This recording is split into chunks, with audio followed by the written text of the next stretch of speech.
Hello friends, മറ്റൊരു ചാപ്റ്ററിലേക്ക് എല്ലാവർക്കും സ്വാഗതം. നമ്മൾ കഴിഞ്ഞ ഒരു വീഡിയോയിൽ ചെറിയൊരു കമ്പാരിസൺ ഒക്കെ നടത്തിയിരുന്നു.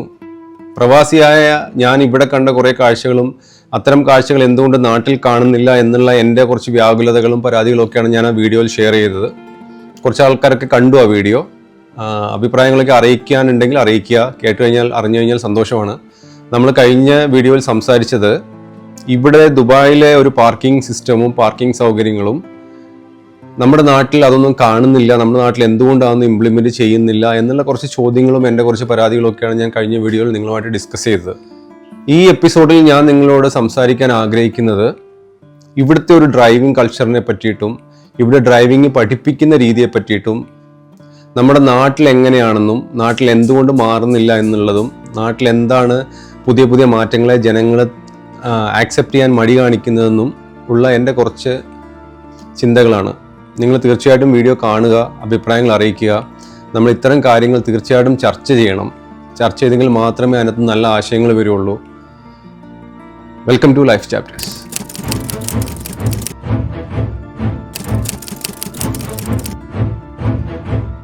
കഴിഞ്ഞ ഒരു 12 വർഷമായിട്ട് ഈ UAE ഞാൻ ഡ്രൈവ് ചെയ്യുന്ന ഒരാളാണ്.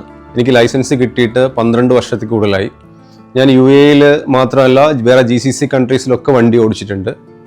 അതിൻ്റെ മെയിനായിട്ടുള്ള റീസൺ ഈ ഒരു ലൈസൻസ് ബാക്കിയുള്ള എല്ലാ GCC കൺട്രിയിലും വാലിഡ് ആണ്. കാരണം ട്രാഫിക് നിയമങ്ങൾ ഒരേപോലെയാണ്, ട്രാഫിക് സംവിധാനങ്ങൾ ഒരേപോലെയാണ്, റോഡുകൾ ഒരേപോലെയാണ്, റോഡുകളിലെ നിയമങ്ങൾ ഒരേപോലെയാണ്. ഈ ഒരു ലൈസൻസിന് ഒരു ഇൻ്റർനാഷണൽ വാല്യൂ ഉണ്ട്. UAE ഡ്രൈവിംഗ് ലൈസൻസിന് ഒരു ഇൻ്റർനാഷണൽ വാല്യൂ ഉണ്ട്. നമുക്ക് 100-ലധികം രാജ്യങ്ങളിൽ ഈ ലൈസൻസ് ഉപയോഗിച്ച് വണ്ടി ഓടിക്കാൻ പറ്റും. അവിടെയാണ് ഈ ഒരു ലൈസൻസിൻ്റെയും നമ്മുടെ നാട്ടിലെ ലൈസൻസിൻ്റെയും ഡ്രൈവിംഗ് രീതിയുടെയും വ്യത്യാസം നമ്മൾ മനസ്സിലാക്കേണ്ടത്.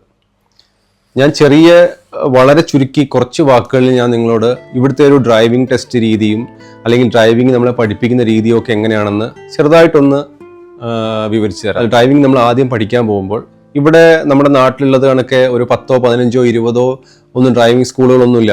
ഇവിടെ വിരലെണ്ണാവുന്ന കുറച്ച് ഡ്രൈവിംഗ് സ്കൂൾസ് മാത്രമേ ഉള്ളൂ. അപ്പം അവർക്കൊക്കെ കൃത്യമായ ഇൻസ്ട്രക്ഷൻസ് ഗവൺമെൻറ്റിൻ്റെ ഭാഗത്തു നിന്നുണ്ട്. ഇതൊരു ഇൻ്റർനാഷണൽ സ്റ്റാൻഡേർഡ് വെച്ചിട്ട് മുന്നോട്ട് പോകുന്ന ഒരു സിസ്റ്റമാണ്. അപ്പം നമ്മൾ ആദ്യം ഡ്രൈവിംഗ് പഠിക്കാൻ പോകുമ്പോൾ ഇപ്പം ഞാനൊരു ഇന്ത്യൻ ആയതുകൊണ്ട് ഇന്ത്യൻ ലൈസൻസ്, അതായത് 5 വർഷം പഴക്കമുള്ള ഇന്ത്യൻ ലൈസൻസ് ഉണ്ടെങ്കിൽ നമുക്ക് ഇവിടെ 20 ക്ലാസ് എടുത്താൽ മതി, 20 ഡ്രൈവിംഗ് ക്ലാസ്. അപ്പോൾ 5 വർഷം പഴക്കമുള്ള ലൈസൻസ് ഇല്ലെങ്കിൽ ആ ക്ലാസ് 40ലേക്ക് മാറും. ഈ ക്ലാസ് എന്ന് നമ്മൾ പറയുന്നത് 20 റോഡ് ക്ലാസ് ആണ്. നമ്മളെ റോഡിൽ വണ്ടി ഓടിക്കാൻ പഠിപ്പിക്കുന്ന ഒരു രീതിയാണ് 20 ക്ലാസ്. അതിന് മുമ്പായിട്ട് നമ്മൾ വണ്ടിയുമായിട്ട് റോഡിൽ ഇറങ്ങുന്നതിന് മുമ്പായിട്ട് നമുക്ക് ഡ്രൈവിംഗ് സ്കൂളിൽ തിയറി ക്ലാസ് ഉണ്ട്. അത് നമ്മൾ ഇത്ര മണിക്കൂർ കംപ്ലീറ്റ് ചെയ്തെങ്കിൽ മാത്രമേ നമുക്ക് വണ്ടി എടുത്ത് റോഡിലേക്ക് ഇറങ്ങാൻ പറ്റുള്ളൂ, അതായത് വണ്ടി പഠിക്കാൻ വേണ്ടി ഇറങ്ങാൻ പറ്റുള്ളൂ. അപ്പോൾ നമ്മുടെ തിയറി ക്ലാസ് കംപ്ലീറ്റ് ചെയ്യുന്നു, നമ്മൾ വണ്ടി എടുത്ത് റോഡിലേക്ക് ഇറങ്ങുന്നു. നമ്മുടെ കൂടെ ഒരു ഇൻസ്ട്രക്ടർ ഉണ്ടാവും. ഇൻസ്ട്രക്ടർ പാകിസ്ഥാനി ആവാം, മലയാളി ആവാം, ശ്രീലങ്കൻ ആവാം, ആരും ആവാം. ആ സമയത്ത് ഞാൻ പറയട്ടെ, എന്നെ ഡ്രൈവിംഗ് പഠിപ്പിച്ചത് ഒരു പാകിസ്ഥാനിയാണ്. വളരെ സീനിയർ ആയിട്ടുള്ളൊരു മനുഷ്യനാണ് എന്നെ പഠിപ്പിച്ചത്. അപ്പം നമ്മൾ വണ്ടിയുമായിട്ട് റോഡിലേക്ക് ഇറങ്ങുന്ന സമയത്ത് അവിടുന്ന് ഞാൻ ജസ്റ്റ് ഒന്ന് ട്വിസ്റ്റ് ചെയ്തിട്ട് ഒരു കാര്യം കൂടെ പറയാം. നമ്മുടെ നാട്ടിൽ ലൈസൻസ് ഉണ്ട്, നമുക്ക് വണ്ടി ഓടിക്കാൻ അറിയാം, നമുക്ക് 10, 15, 20 കൊല്ലമായിട്ട് നമ്മൾ വണ്ടി ഓടിക്കുന്നവരായിരിക്കാം. ഒക്കെ ആണെങ്കിലും ഇവിടെ നമ്മൾ പുതിയതായിട്ട് ഡ്രൈവിംഗ് തുടങ്ങുകയാണ്, നമുക്ക് ഡ്രൈവിംഗ് അറിയില്ല, ഞാൻ ഒരു ഡ്രൈവിംഗ് വിദ്യാർത്ഥിയാണ് എന്നുള്ള ഉത്തമ ബോധ്യത്തോടു കൂടി ഡ്രൈവിംഗ് പഠിക്കാൻ ഇവിടെ ഇറങ്ങുന്ന എല്ലാവർക്കും വലിയ ബുദ്ധിമുട്ടില്ലാതെ ടെസ്റ്റ് പാസ്സായി ലൈസൻസ് കിട്ടാറുണ്ട്. അതല്ല, ഞാൻ നാട്ടിലെ വൻ ഡ്രൈവറാണ്, 10 കൊല്ലമായിട്ട് ഞാൻ കാർ ഓടിക്കുന്നതാണ്, ജീപ്പ് ഓടിക്കുന്നതാണ്, ലോറി ഓടിക്കുന്നതാണെന്നൊക്കെ പറഞ്ഞിട്ട് ഇവിടെ വന്നിട്ട് ഡ്രൈവിംഗും ചേർന്ന് ഡ്രൈവിംഗ് ടെസ്റ്റ് കൊടുത്ത പല ആൾക്കാരും 10 ടെസ്റ്റും 15 ടെസ്റ്റും ഫെയിലായിട്ട് നിൽക്കുന്ന ആൾക്കാരെ എനിക്കറിയാം. പല ആൾക്കാർ, മലയാളികളായിക്കോട്ടെ, ഇന്ത്യൻസ് ആയിക്കോട്ടെ, പാകിസ്ഥാനികളായിക്കോട്ടെ, ആരും ആയിക്കോട്ടെ, അവർ നാട്ടിലെ വലിയ പുലികളായിരിക്കും ഡ്രൈവിങ്ങിൽ. പക്ഷേ അതാണ് നമ്മുടെ നാട്ടിലെ ഒരു കുഴപ്പം. നമ്മുടെ നാട്ടിലെ ഡ്രൈവിങ് നമ്മുടെ നാട്ടിൽ മാത്രമേ പറ്റുള്ളൂ, ഈ ദുനിയാവിൽ വേറൊരു സ്ഥലത്ത് അത് പറ്റൂല.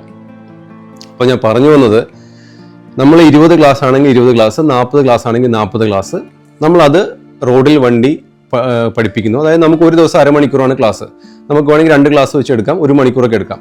അപ്പോൾ നമ്മളെ അവർ പഠിപ്പിക്കുന്നത് നമ്മൾ വണ്ടി എങ്ങനെ കൺട്രോൾ ചെയ്യണമെന്നും ഏത് ലൈൻ കീപ്പ് ചെയ്യണമെന്നും എങ്ങനെ സിഗ്നൽ ഫോളോ ചെയ്യണമെന്നും എങ്ങനെ യൂ ടേൺ എടുക്കണമെന്നും ഏതൊക്കെ ലൈൻ ക്രോസ് ചെയ്യാൻ പാടില്ല എന്നും സിഗ്നലിന് തൊട്ട് മുമ്പ് എത്ര മീറ്റർ മുമ്പ് വണ്ടി നിർത്തണമെന്നും എന്ന് തുടങ്ങി ദുബായിൽ റോഡിൽ പാലിക്കേണ്ട സകല കാര്യങ്ങളും നമ്മളെ പഠിപ്പിച്ച ശേഷമാണ് നമ്മൾ അടുത്ത ഘട്ടത്തിലേക്ക് കടക്കുന്നത്.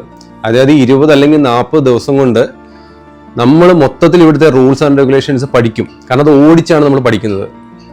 അത് പഠിച്ചതിന് ശേഷം പിന്നെ നമുക്കുള്ളത് പാർക്കിംഗ് ടെസ്റ്റാണ്. അതിന് നമ്മൾ എന്താ പറയുക, പാസ്സാവണം. അതിനുശേഷം നമ്മുടെ നാട്ടിലെ ലേണേഴ്സിന് തുല്യമായ ഒരു എക്സാം ഉണ്ട്, സിസ്റ്റത്തിലാണ് നമ്മൾ ചെയ്യേണ്ടത്, അതും പാസ്സാവണം. അതിനുശേഷം ഒരു ഫൈനൽ ടെസ്റ്റിന് മുമ്പായിട്ട് ഒരു അസസ്മെൻറ്റ് ടെസ്റ്റും കൂടിയുണ്ട്. ഈ അസസ്മെൻറ്റ് ടെസ്റ്റിനകത്ത് നമ്മൾ പാസ്സായെങ്കിൽ മാത്രമേ നമുക്ക് ഫൈനൽ ടെസ്റ്റിലേക്ക് പോകാൻ വേണ്ടി പറ്റുള്ളൂ. ഇപ്പം വേറൊരു കാര്യം കൂടി ഇംപ്ലിമെൻറ്റ് ചെയ്തിട്ടുണ്ട്, നൈറ്റ് ക്ലാസ്. അതായത് രാത്രിയിലും വണ്ടി ഓടിക്കാൻ നമുക്ക് പരിശീലനം തരുന്ന ഒരു നൈറ്റ് ക്ലാസ്സും കൂടി ഇവിടെ തുടങ്ങിയിട്ടുണ്ട്.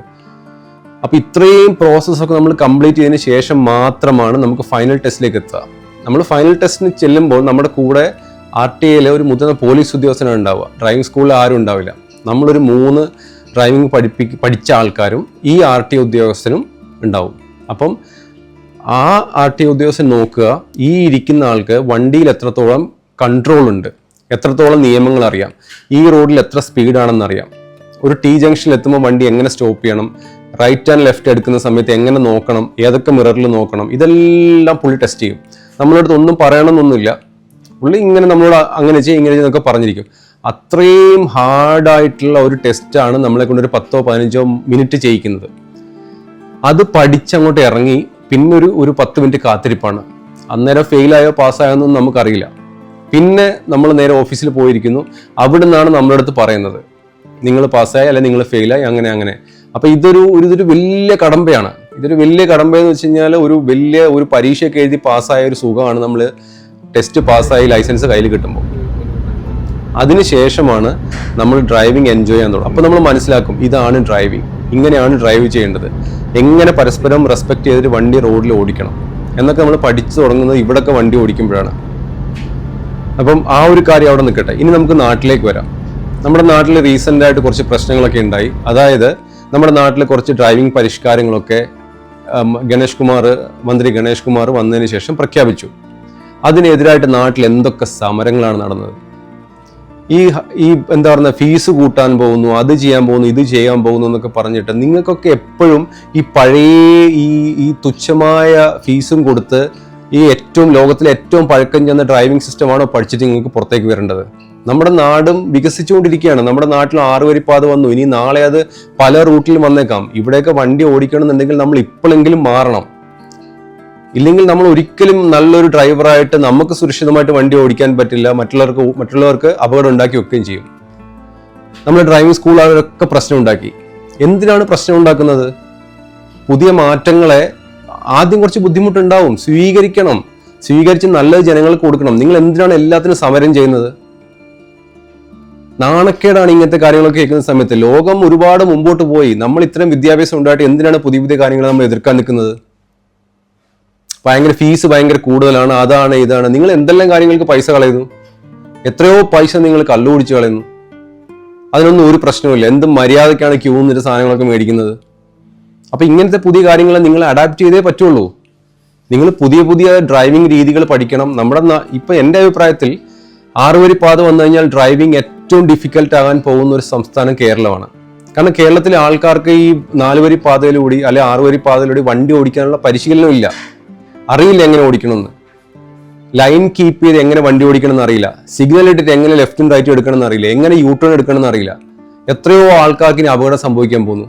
അതൊക്കെ ഒഴിവാക്കണം എന്നുണ്ടെങ്കിൽ നമ്മുടെ ഈ MVD ഡിപ്പാർട്ട്മെന്റും RTO ഗ്രൂപ്പും ഒക്കെ ഭയങ്കരമായിട്ട് ഹാർഡ് വർക്ക് ചെയ്യണം. അല്ലാതെ ഇവര് ഈ പറഞ്ഞ എന്താ പറഞ്ഞ എഴുതാനും 8 എടുക്കാനും പഠിപ്പിച്ചുകൊണ്ടൊന്നും നമ്മുടെ ഡ്രൈവിംഗ് കൾച്ചർ ഒരിക്കലും മാറാൻ പോകുന്നില്ല. പിന്നെ നമ്മുടെ കൂടെ വണ്ടി ഓടിച്ച് പുറകെ അപ്പുറം ഇപ്പുറം പോകുന്ന ആൾക്കാരെ റെസ്പെക്ട് ചെയ്യാൻ പഠിക്കണം. ഒരിക്കലും മത്സരമല്ല. അല്ല, നിങ്ങൾ ഒരാളോട് മത്സരിച്ചല്ല നിങ്ങൾ മുമ്പോട്ടേക്ക് പോകുന്നത്. നമ്മൾ കുറച്ച് നേരം ഒന്ന് ക്യൂവിൽ കിടക്കുമ്പോഴത്തേക്ക് നമ്മുടെ ഇടത്തോട്ടും വലത്തോട്ടും തിരിഞ്ഞ് പാമ്പ് വളഞ്ഞ് പോകുന്ന പോലെയാണ് നമ്മൾ വണ്ടി എടുത്തിട്ട് പോകുന്നത്. എന്താണ് നിങ്ങൾക്ക് ക്ഷമയില്ലാത്തത്? നിങ്ങൾ കയറി പോകുന്ന വഴിക്ക് എതിരെ ഒരു വണ്ടി വന്ന് നിങ്ങളെ ഇടിച്ചിട്ടുണ്ടെങ്കിൽ നിങ്ങൾ എന്ത് ചെയ്യും? ഒരു ജീവൻ നഷ്ടപ്പെടാൻ നിങ്ങൾക്ക് തിരിച്ചു കൊടുക്കാൻ പറ്റുമോ? ചിന്തിക്കണം. കുറച്ച് ക്ഷമ വേണം മലയാളികൾക്ക്. എന്തിനാണ് നിങ്ങൾക്ക് എല്ലാത്തിനോടും ഇത്ര വെറുപ്പും വിരോധവും? നമ്മുടെ കാഴ്ചപ്പാടും നമ്മുടെ ഡ്രൈവിംഗ് കൾച്ചറും മാറിയേ പറ്റുള്ളൂ. ഞാനിതൊക്കെ പറയുന്ന സമയത്ത് ചിലപ്പോൾ നിങ്ങൾ കുറച്ച് ആൾക്കാരെയും കേൾക്കുന്ന ആൾ വിചാരിക്കും ഇവൻ ആരടാ, ഇവൻ എന്തൊക്കെ ഇപ്പോൾ ഇരുന്ന് പറഞ്ഞത്. അതൊന്നും അല്ല. നിങ്ങൾ ലോകം കണ്ടിട്ടുള്ളവരാണെങ്കിൽ, നിങ്ങൾ വിദേശത്ത് താമസിച്ചിട്ടുള്ളവരാണെങ്കിൽ നിങ്ങൾക്കറിയാം എന്താണ് റോഡിലെ അച്ചടക്കം പാലിച്ചില്ലെങ്കിൽ എന്തൊക്കെ ഫൈൻ വരാൻ സാധ്യതയുണ്ട്. എൻ്റെ ലൈസൻസ് കട്ടാവും, എനിക്ക് ഇത്ര ഫൈൻ വരും, ലൈസൻസ് ഇത്ര ബ്ലാക്ക് പോയിന്റ് വരും. എന്തിനാണ് നിങ്ങൾ നാട്ടിൽ AI ക്യാമറ വെക്കുമ്പോൾ പേടിക്കുന്നത്? AI ക്യാമറയെ തോൽപ്പിക്കാൻ ഒരു പണിയൊന്നുമില്ല. മാനം മര്യാദയ്ക്ക് വണ്ടി ഓടിച്ചാൽ മതി. ഒരു AI ക്യാമറ നമ്മളെ അടിക്കൂല. എല്ലാത്തിനും എതിർക്കാനുള്ള ഈ മലയാളികളുടെ ആറ്റിറ്റ്യൂഡ് മാറിയേ പറ്റുള്ളൂ. ഇല്ലെങ്കിൽ നമുക്ക് മുമ്പോട്ടുള്ള പോക്ക് ഭയങ്കര ബുദ്ധിമുട്ടാണ്. ആൾക്കാർ എന്ന് നമ്മൾ പരാതി പറഞ്ഞു വിദേശത്ത് പോയി സെറ്റിൽ ആവുന്നു. കാരണം എന്താണ്?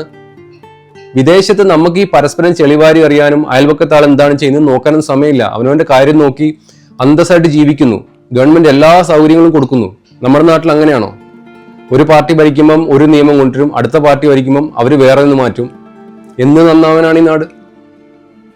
ഗോഡ്സ് ഓൺ കൺട്രി എന്നുള്ള പേര് നിലനിർത്താൻ വേണ്ടിയിട്ട് കുറെ ആൾക്കാർ തുനിഞ്ഞിറങ്ങണം. അതിൽ നമ്മളൊക്കെ തയ്യാറാണ്. നമ്മളെപ്പോലത്തെ ചെറുപ്പക്കാരും എല്ലാവരും തയ്യാറാണ്. അതിന് ഈ രാഷ്ട്രീയ പാർട്ടികൾ മുന്നിട്ടിറങ്ങണം. നമ്മുടെ നാടിന് മാറ്റം വന്നേ പറ്റുള്ളൂ. ഇപ്പൊ ഡ്രൈവിംഗ് കൾച്ചറിനെ പറ്റി ഞാൻ പറഞ്ഞു വന്നത്, ഇത്രയും കാര്യങ്ങളൊക്കെ നമ്മളെ പഠിപ്പിച്ചതിന് ശേഷമാണ് ലൈസൻസ് തന്നിട്ട് റോഡിലേക്ക് ഇറക്കുന്നത്. അതിന്റെ ഒരു പകുതി വിഷമം നമുക്ക് നാട്ടിൽ പഠിക്കാനുണ്ടോ? ഒന്നുമില്ല. നമ്മൾ നാട്ടിൽ ഈസിയാണ് കാര്യങ്ങൾ ഡ്രൈവിംഗ് ചെയ്യാൻ വേണ്ടിയിട്ട്. ഡ്രൈവിംഗ് സ്കൂളിൽ പോയിട്ട് പഠിക്കേണ്ട ആവശ്യം പോലും ഇല്ല. നമുക്ക് വണ്ടി ഓടിക്കാൻ അറിയാമെന്നുണ്ടെങ്കിൽ നേരെ 8 എടുക്കാനും H എടുക്കാനും പോവാം നമുക്ക് ലേണേഴ്സ് എഴുതി കഴിഞ്ഞ ശേഷം.